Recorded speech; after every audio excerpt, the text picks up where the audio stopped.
Thérapeutique dans la prise en charge de l'amylose secondaire au rhumatisme inflammatoire chronique. L'amylose secondaire ou amylose AA est une complication rare mais redoutable au cours des rhumatismes inflammatoires chroniques dont elle grève dangereusement le pronostic. Elle est fréquemment sous-diagnostiquée et la polyarthrite rhumatoïde constitue actuellement l'étiologie la plus fréquente dans les séries rapportées dans les pays développés. D'énormes progrès ont été réalisés dans la connaissance des caractéristiques cliniques, biochimiques et génétiques des amyloses.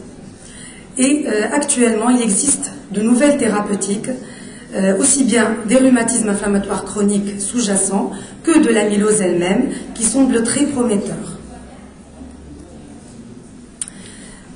Le terme d'amylose est un terme générique qui désigne les dépôts extracellulaires d'agglomérats de protéines qui ont en commun des affinités tinctoriales, un aspect fibrillaire en microscopie électronique et une conformation spatiale en feuillet bêta-plissé, visible à la diffraction rayons X. Et c'est cette conformation particulière en bêta-plissé qui confère aux protéines amyloïdes toutes leurs caractéristiques. Elles deviennent ainsi insolubles, résistantes à la protéolyse, et elles leur confèrent leur caractère particulier quand ils sont mis en évidence par la coloration rouge Congo. Ce dépôt amyloïde va envahir progressivement les tissus et il va empêcher leur bon fonctionnement, d'une part par la destruction progressive des tissus infiltrés, et d'autre part de par une action toxique directe des protéines amyloïdes et de leurs précurseurs. Les amyloses sont des maladies rares, leur incidence n'est pas très bien étudiée, mais des chiffres d'environ 12,7 cas par million d'habitants par an ont été rapportés aux États-Unis. Dans une étude suédoise récente, 3,2 cas d'amylose AL par million d'habitants et par an a été rapporté, et 2 cas d'amylose AA par million d'habitants et par an. Naguère considérées comme des maladies de surcharge, les amyloses font partie actuellement des maladies dites des protéines mal repliées, car l'anomalie de conformation spatiale dont elles se caractérisent sont essentielles pour leur rôle pathologique. La formation de la substance amyloïde se fait grâce à ces changements de conformation des protéines précurseurs et d'autre part grâce à des interactions qui sont capitales in vivo avec la matrice extracellulaire. Ces dépôts amyloïdes se constituent de deux parties. La protéine amyloïde, qui est un produit de dégradation d'une protéine précurseur, c'est la protéine spécifique du type d'amylose, et de composants qui sont communs à tous les types d'amylose, constitués du composant amyloïde P, de glycosaminoglycane, d'apolipoprotéine E, d'inhibiteurs de protéase et d'autres molécules de la matrice extracellulaire. La classification utilisée actuellement pour les amyloses est une classification biochimique qui a permis d'établir plus qu'une trentaine de types d'amylose selon le précurseur protéique incriminé. Et les 4 types d'amylose pathologiques les plus fréquentes sont l'amylose primaire ou amylose immunoglobulinique ou amylose AL dans les pays développés, mais dans les pays en voie de développement et dans le pourtour méditerranéen, l'amylose secondaire ou amylose réactionnelle, encore dite amyloïde associated amylose ou amylose AA, demeure la plus fréquente dans les séries rapportées. En troisième position vient l'amylose héréditaire à transthyrétine et enfin l'amylose à bêta-2 microglobuline. Ce sont les 4 types d'amylose pathologiques les plus fréquentes. Donc, dans cet exposé, je vais m'intéresser à l'amylose AA, dont l'incidence semble être en baisse dans les pays occidentaux, grâce notamment à l'avènement de l'antibiothérapie et au traitement énergique des maladies inflammatoires. Toutefois, le pronostic demeure redoutable du fait des atteintes viscérales diverses qu'entraîne ce type d'amylose, notamment rénale, digestive et cardiaque. Les principales causes de l'amylose secondaire sont donc les rhumatismes inflammatoires et notamment la polyarthrite rhumatoïde, qui est de loin l'étiologie la plus fréquente dans les pays développés. Mais dans les pays en voie de développement, ce sont surtout les infections chroniques et la fièvre méditerranéenne familiale, comme l'illustre ce tableau, donc, qui montre que les rhumatismes inflammatoires chroniques et notamment l'APR, représente plus que la moitié des étiologies d'amylose secondaire, alors que dans une série turque, c'est surtout la fièvre méditerranéenne familiale. Dans une série égyptienne, c'est surtout la fièvre méditerranéenne familiale et également la tuberculose. Dans notre pays, sur une série de 500 et quelques cas d'amylose rapportés dans le service MU de l'hôpital Charles-Nicolle, il y avait 41 cas d'amylose secondaire à des rhumatismes inflammatoires chroniques. Cette amylose a une prédilection pour le rein, mais également le foie, la rate et le tube digestif. Elle touche moins fréquemment le cœur et les glandes endocrines. Son pronostic est très redoutable puisque 50% de décès se voient au bout de 2 à 4 ans en présence de signes cliniques. Le délai est toujours long, 200 mois en moyenne. C'est une infection qui est très difficile à diagnostiquer. Elle est très polymorphe, elle est caractérisée par une grande variabilité des signes cliniques. C'est également une maladie qui est insidieuse, avec un retard diagnostique et thérapeutique, qui grève encore plus le pronostic, d'où l'intérêt de pratiquer une recherche de protéinurie des 24 heures tous les 6 mois, conseillée dans les rhumatismes, notamment la polyarthrite rhumatoïde. L'atteinte rénale, c'est l'atteinte la plus fréquente, 90% des cas, et la plus importante. Elle est souvent révélatrice de la maladie. Elle va se révéler alors par une protéinurie, pouvant aboutir à un syndrome néphrotique, plus ou moins abondant, et plus tardivement à une insuffisance rénale. Le degré d'insuffisance rénale et la maîtrise de l'inflammation conditionnent le pronostic de cette maladie. Quant à l'amylose, l'atteinte cardiaque, elle est rare dans ce type d'amylose, mais il peut se voir à un stade tardif. Elle va se manifester par une insuffisance cardiaque, des troubles de la conduction. L'échographie cardiaque et les données de l'électrocardiogramme peuvent orienter le diagnostic. Il peut y avoir également une atteinte du tube digestif, mais les signes ne sont pas spécifiques. Une organomégalie, à type d'hépatomégalie, de splénomégalie sont le plus souvent asymptomatiques. Les autres atteintes cliniques sont rares au cours de l'amylose AA. Ce tableau illustre la fréquence ou l'incidence de l'amylose AA dans les principaux rhumatismes inflammatoires chroniques.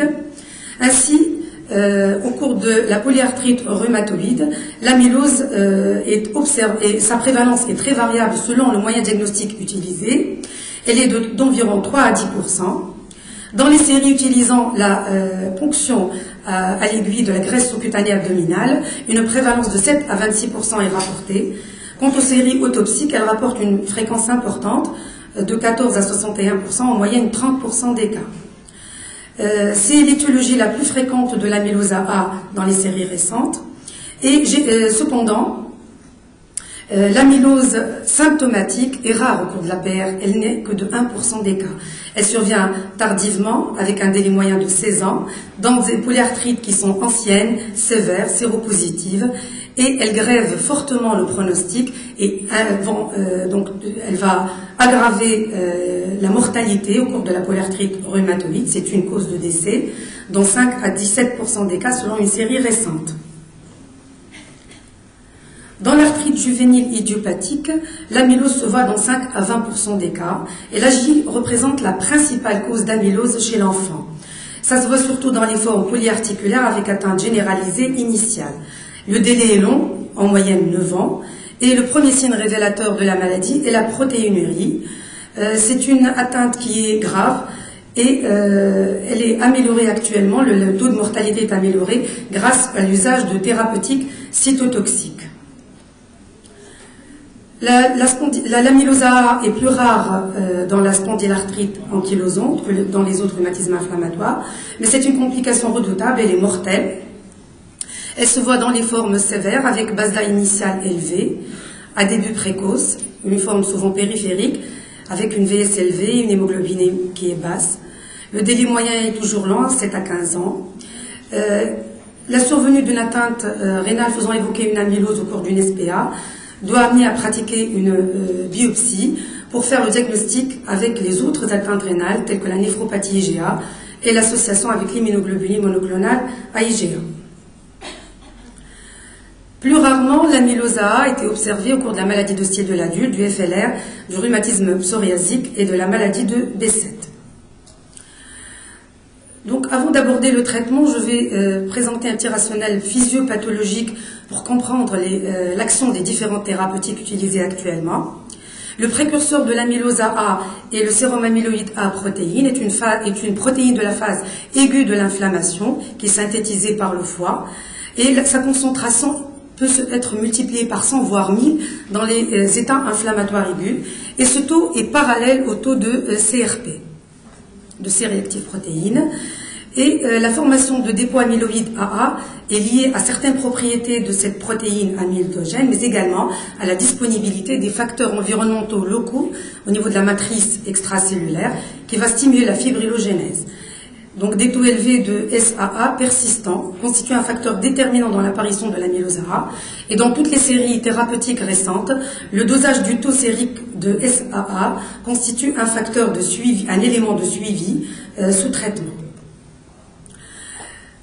Il existe plusieurs isoformes du SAA dans le corps humain et la SAA, surtout de la SAA1, intervient dans la pathogénie de l'amylose AA.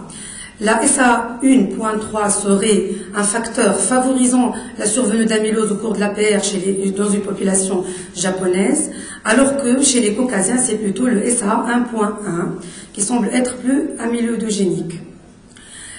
Également est incriminé un défaut de dégradation de la protéine SAA par les macrophages, un rôle de l'amyloid enhancing factor, et enfin une résistance à la protéolyse des dépôts amyloïdes grâce aux glycosaminoglycans qui vont inhiber cette destruction des dépôts amyloïdes.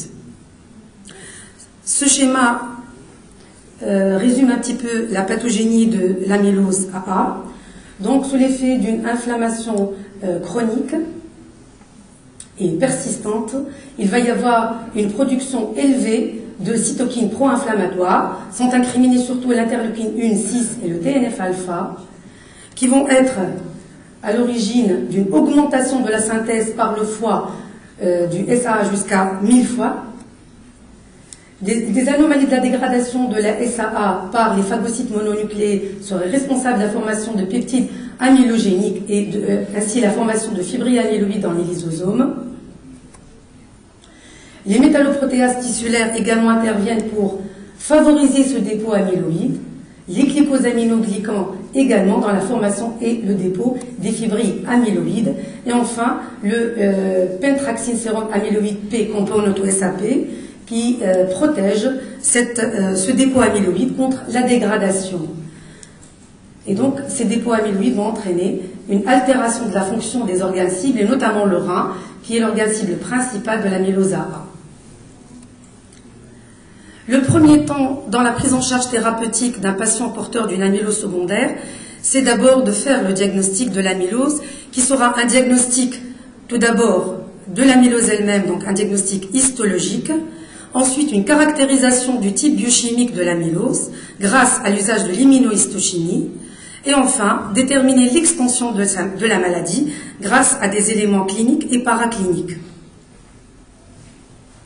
Donc le diagnostic est histologique grâce à l'utilisation de la coloration rouge Congo qui va virer en lumière polarisée, les dépôts vont virer vers une déréfringence jaune-vert caractéristique, comme l'illustrent ces graphiques.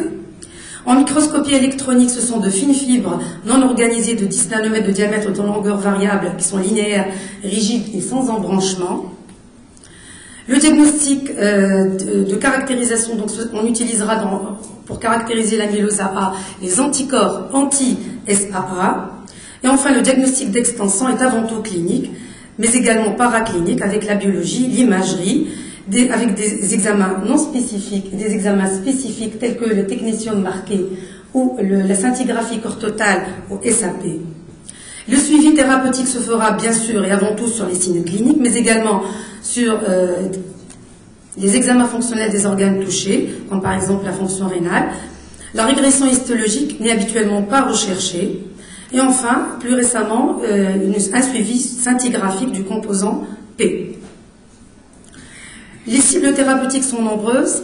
Il s'agit tout d'abord de réduire la quantité de précurseurs amyloïdes disponibles, et c'est la voie la plus visée actuellement dans la prise en charge thérapeutique de l'amylose AA, diminuer les capacités de fibrillogénèse de ce dépôt amyloïde, et enfin sensibiliser à la protéolyse. Donc, tout d'abord, traiter efficacement énergiquement toute inflammation chronique en réduisant le SAA à moins de 10 voire 3 mg par litre. C'est ce qui a été rapporté avec les traitements de fond, et notamment les anti-TNF-alpha et les anti-IL-6. Deuxièmement, l'inhibition de la liaison de SAA avec les glycosaminoglycans, ça a été étudié avec les prosidates. Et enfin, la déplétion du composant SAP sérique, qui est une voie encore expérimentale. Donc l'approche thérapeutique la plus logique, c'est de réduire la disponibilité de précurseurs protéiques amyloïdogènes.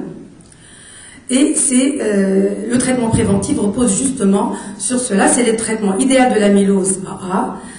Et il consiste à maîtriser l'inflammation et contrôler les rhumatismes inflammatoires chroniques. Ceci est possible actuellement grâce aux biothérapies.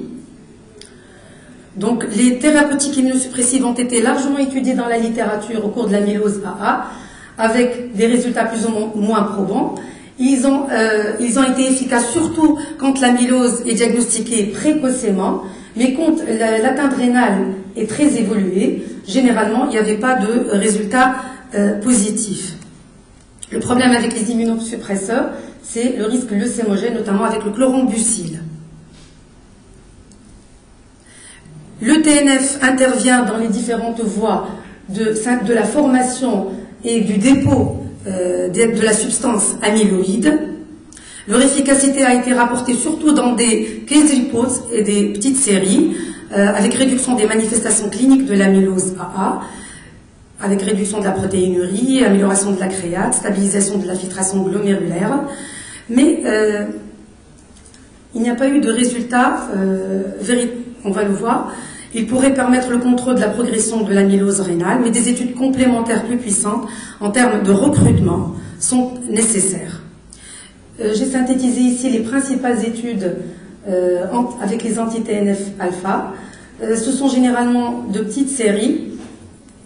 La plus importante que j'ai trouvée, c'est celle rapportée par Kuroda et collaborateurs dans Journal Rheumatology en 2012, qui a étudié 133 polyarthrites rhumatoïdes associés à une amylose AA, et il a rapporté une amélioration de la survie, mais pas de différence significative quant au passage à la dialyse. Il y a eu même quelques études comparatives anti-TNF-alpha et immunosuppresseurs en faveur des anti-TNF-alpha. Bon, là, c'est des petites séries rapportées avec l'adalimumab. Les résultats sont toujours spectaculaires dans les case reports, comme l'illustre ici l'usage de l'infliximab qui a permis ici c'est l'anti-IL-6, le tocilizumab, qui a permis de faire disparaître les lésions endoscopiques d'amylose au niveau du tube digestif. Une étude comparative apparue cette année entre tocilizumab et anti-TNF-alpha sur 42 rhumatismes inflammatoires chroniques était en faveur de la supériorité du tocilizumab en matière de taux de maintenance thérapeutique, d'activité de la maladie, de régression et diminution du taux de SAA et de l'amélioration de la filtration glomérulaire. Le rituximab a également été rapporté dans des case reports avec une efficacité discordante. Parfois, il a été efficace, d'autres fois non. Deuxième type d'approche thérapeutique, donc, c'est l'éprosidat, qui est le chef de file d'une nouvelle classe de traitement de l'amylose AA.